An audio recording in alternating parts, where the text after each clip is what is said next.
C'est ma aventure, toujours à la pointe de la technologie, comme vous savez, entre la Lune, la Terre et le ciel et la galaxie et les trous noirs, il y a toujours, c'est moi qui parle dans le coin. J'ai partagé sur Facebook une vidéo hilarante sur la Terre plate, un humoriste qui a fait une super vidéo. Franchement, chapeau. Sachant qu'il y a quand même un Américain qui a construit sa propre fusée pour vérifier, il était convaincu de la Terre plate, et il a construit sa propre fusée. Bon, c'est un peu risqué quand même de faire jouer avec des trucs comme ça. Et ben du coup, il est monté, mais il est retombé un peu vite. Bon, paix à son âme, tout respect, mais bon, du coup, on ne sait pas si elle est plate, hein, parce que le but de sa fusée, c'était d'aller voir en hauteur si elle était plate ou pas, quoi. Voilà, donc ça vient de mauvaises connaissances, à mon avis, des lois physiques, hein.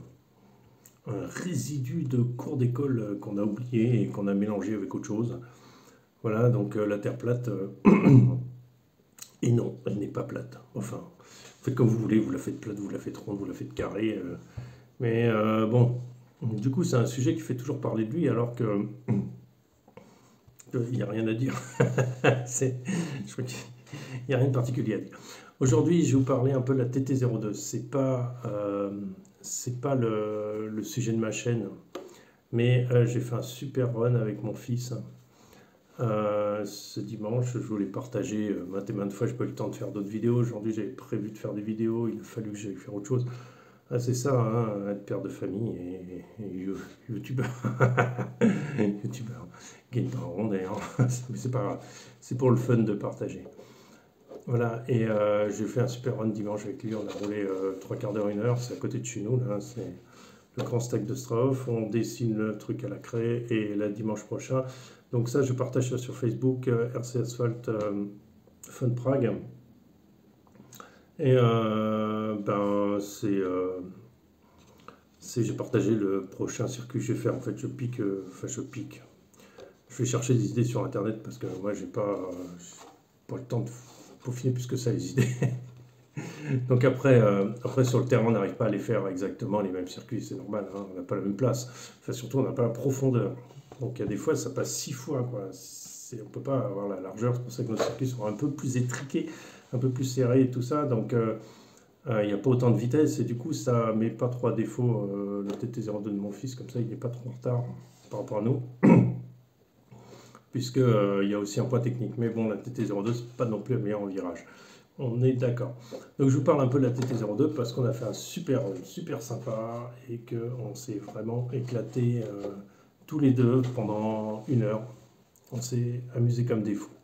Alors vous savez, la TT02, elle est comme ça. Donc c'est plus le moteur, c'est un moteur MiX 500.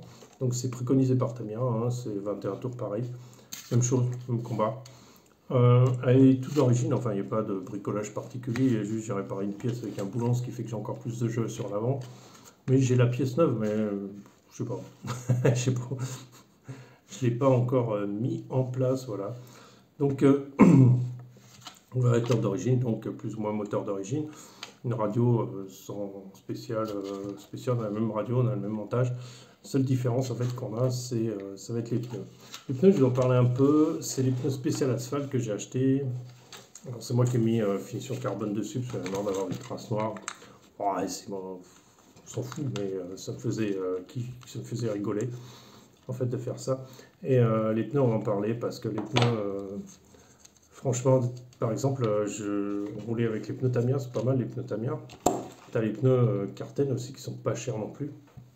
Qui sont dans les, je sais pas combien, mais ils sont pas très chers. Bon, ils sont pas super performants. Je n'aime pas spécialement plus que ça.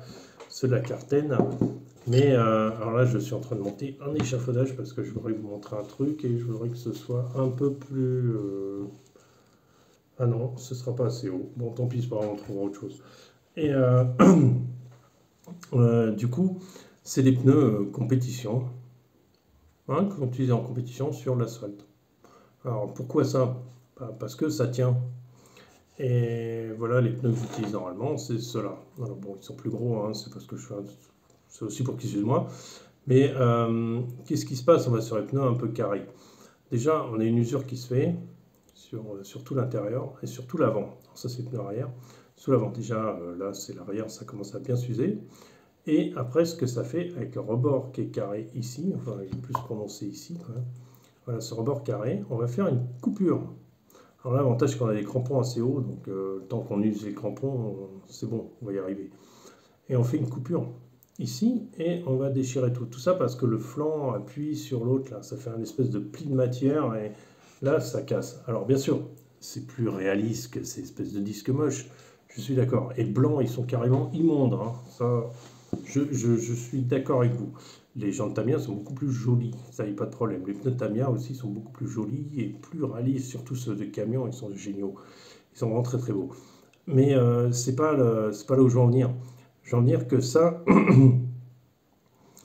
ce profil-là ne s'use pas du tout de la même façon, parce que c'est un profil plus rond, en fait.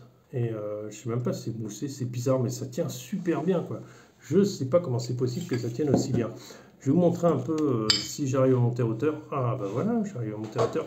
Ce qui se passe quand tu tournes, parce que la Tamiya étant la mienne, c'est TT02 de base, hein, et il n'y a aucune option dessus, et je compte pas en mettre, parce que c'est un véhicule qui est super fun comme ça. Voilà ce qui se passe. Alors, il faut que j'éclaire un peu plus, que vous voyez un peu mieux ce qui se passe en fait. Il faudrait que j'éclaire plutôt devant. Voilà. Voilà ce qui se passe quand on tourne avec la Tamiya. En fait, voilà, c'est ça qui se passe. C'est que votre pneu, il fait ça. Alors, ok, il y a une déformation que je ne fais pas, mais il y a une déformation, puis après, c'est sur le quart, et puis après, après c'est patinette d'un coup, quoi. Partez en tête à queue direct, hein. Alors que si vous achetez ces pneus-là, en fait, il y a toujours plus ou moins, il y a une plus grande déformation déjà latérale, et du coup, ils travaillent différemment. Ils restent beaucoup plus en contact avec le sol. Et ça se voit sur le pilotage, ça se ressent au pilotage directement, hein, même avec les pneus d'origine Tamiya. Il n'y a pas photo. Alors, ce que je veux dire par là, c'est ce que je conseillerais, voilà, puisqu'on est sur le thème, c'est acheter ces pneus, ils sont un peu plus chers. Alors, il y a Coralie qui en fait, il y a SRT, il y a je sais pas qui, bon, il y a plein de marques qui en font, Yudi aussi, qui font ça. Franchement, ça coûte un peu plus cher, mais alors, c'est plus rien à voir, quoi. Vous avez de l'accroche. Et d'ailleurs, c'est utilisé partout, hein. Les mecs, ils utilisent que ça, hein. Tu veux un peu de performance. Et c'est très important sur la TT02 d'avoir un petit peu plus d'accroche parce qu'on a c'est pas les suspensions, elles ne vont pas vous aider, hein, ni les pures de suspension ne vont pas vous aider plus que ça. Voilà, enfin, les pures, c'est le déplacement en fait des roues en enfoncement. Voilà, donc ça, c'est ce que je voulais dire déjà, qui est important quand même parce que c'est une des choses qu'il faut savoir sur la TT02. Bon, on connaît tous son gros défaut, c'est ses jeux partout, hein. Il y a des jeux partout, il y a des jeux dans la direction qui sont hallucinants, mais malgré ça, ça reste contrôlable. Ça reste, on arrive à la placer à peu près là où on veut, on n'est pas les champions du monde, hein. Il y a du jeu partout, je suis d'accord, à l'arrière c'est pareil, il y a du jeu. Il ne faut pas se monopoliser là-dessus, c'est pas un véhicule, de toute façon qu'on arrivera à amener à un certain niveau, mais qui est funky à rouler. Ce qu'il y a aussi, c'est que on a surtout ces bagues en dessous là, qui se défont. Alors j'ai trouvé une technique, c'est de faire des bagues. Et j'ai plus de problème avec ça. Voilà, on fait les bagues. Alors ça n'empêche qu'il y a plein de jeux, hein. Il y a du jeu dans tous les sens, hein. Ça a du jeu dans ce sens-là, ça a du jeu comme ça a du jeu en ouverture. Voilà, mais ça roule dans la direction à un jeu monstrueux. Enfin, je ne veux même pas m'éterniser là-dessus. Parce que si vous voulez augmenter les performances en fait, de votre Tamiya, achetez déjà ces pneus-là sur bitume sec, hein. Sur bitume sec, ça va vous faire vraiment une grosse différence.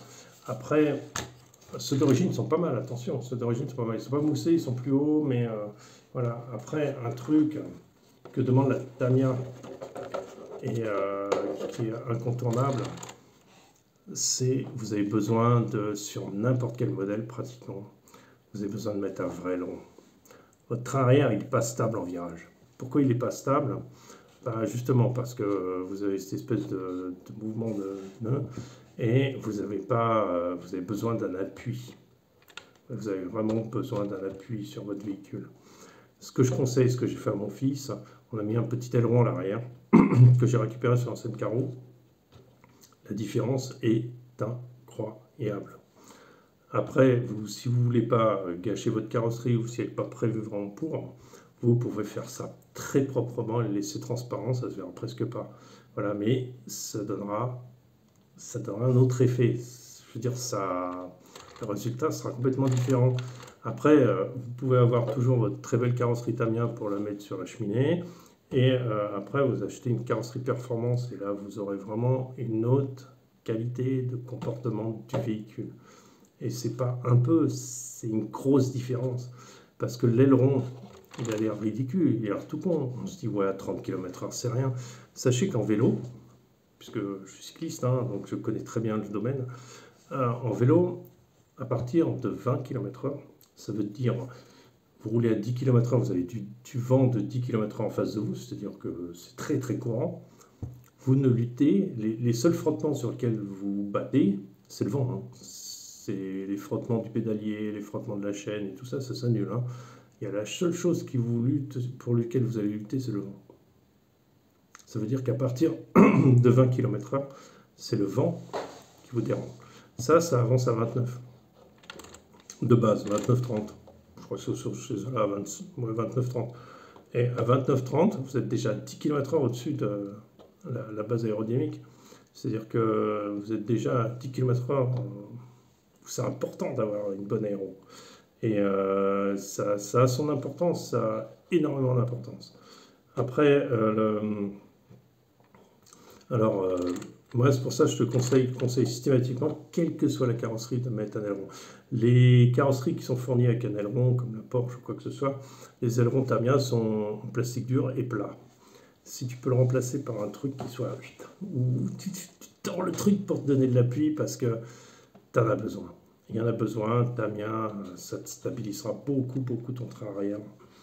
Et on le voit sur les vidéos, c'est très très important. Au pire, si vraiment la stabilisation, tu peux coller en plus un carré plus large et plus haut. Mais franchement, ça va beaucoup t'aider. Voilà, sur ça, qu'est-ce que je peux dire aussi, puisqu'on y est sur l'usure de la Tamiya en 1 an et demi. 1 an et demi, j'ai cassé que cette pièce-là. Hein. J'ai rien cassé. Au niveau d'usure des pièces, cardan, noix de cardan, j'ai rien usé. Pourtant, on l'utilise souvent, cette voiture. Et j'ai rien usé. Hein. Je compte pas du tout passer en acier. Je trouve que c'est une bêtise monstrueuse. Si tu veux pas rouler en 4000 kV à 100 km/h, je crois que Matercé, allez voir sa chaîne. Matercé, il est spécialiste Tamiya. Il va vous répondre à toutes les questions. Il a des vidéos sur les modifications à faire et les modifications à pas faire. Voilà, par exemple, il explique que le cardan central que tout le monde met en alu, lui, il a fait un test run à 100 km/h. Pas de problème. Le plastique, il passe, il tire bien. Pas besoin de chercher l'alu. Après, pas besoin de chercher de l'alu ici. Vous achetez 2 grammes d'avance et c'est fini, quoi. Je ne cassez pas. Hein. De toute façon, c'est pas une voiture qui sera pour aller pour aller battre des records de vitesse. Vous pouvez le faire en ligne droite, c'est pas un problème. Il y en a qui lui montent en 4.2, même lui, il l'a fait. Il supprime l'arbre, on supprime toute la transmission à l'avant. Et on roule en 4.2 comme ça. Il y en a qui les montent en drift. Pourquoi en drift? Parce qu'en fait, ces boules-là permettent d'avoir un angle de direction beaucoup plus fort. Alors, il faut un peu modifier ici pour que ça aille plus vers l'intérieur. Mais voilà, parce qu'il vous faut beaucoup d'angle de direction. Et à partir du moment où vous n'avez plus les cardans, machin truc, vous pouvez tourner à fond, quoi. Il n'y a pas de problème. Il faut juste des petites modifications sur la direction, mais qui sont faisables. Et elles driftent bien. Il y en a beaucoup qui font la modification drift. Hein, c'est rigolo. Après, c'est une très bonne base, hein, c'est un truc très joueur. Moi, je me demande même si les suspensions hydrauliques, c'est vraiment utile. Parce que sur le réglage d'origine, enfin tel qu'elle est prévue d'origine, on roule sur le bitume est plat, il y a des petites aspérités, bon, c'est pas non plus, mais c'est propre, c'est plat. Et ça tient très bien, quoi. Alors ça sautille, oui, ça sautille. Oui. Vous savez qu'une voiture réelle, c'est quoi? Vous avez vu? Non, moi c'est l'impression d'ailleurs. Donc l'air c'est un peu différent, mais voilà, c'est pas aussi dur. Mais voilà, c'est pas géré non plus. Hein, voilà. Pour faire simple. Voilà, c'est tout ce que je voulais dire sur la TT02, c'est-à-dire que ça, si vous voulez vous éclater, c'est bon, vous réglez deux trois petits problèmes qu'il y a, et c'est bon. En fait, notre truc, c'est pas zarder le faux cerveau, ne montez pas, montez la pâte directement que vous avez fourni avec le cerveau, ça ira beaucoup mieux. Sauf cerveau, il est pas bon du tout. Voilà, hormis ça, il n'y a rien à changer. Il y en a qui mettent le support moteur alu pour évacuer plus sa chaleur. Là, on met un radiateur là, éventuellement. Montez pas, il y a une pièce qui vient se mettre par-dessus, qui sert strictement à rien. Il vaut mieux mettre ça ou un ventilo. Parce que le moteur chauffe beaucoup. Attention, faire des pauses au bout d'un quart d'heure parce que le moteur il chauffe beaucoup et après, moi, je l'ai grillé à cause de ça. Après, j'ai roulé un peu fort, mais voilà. Après, c'est une voiture super sympa à rouler, quoi. Voilà, c'est tout ce que je voulais faire. Un petit point là-dessus. Sur ce, je vous souhaite une bonne soirée à tous. Ciao, ciao.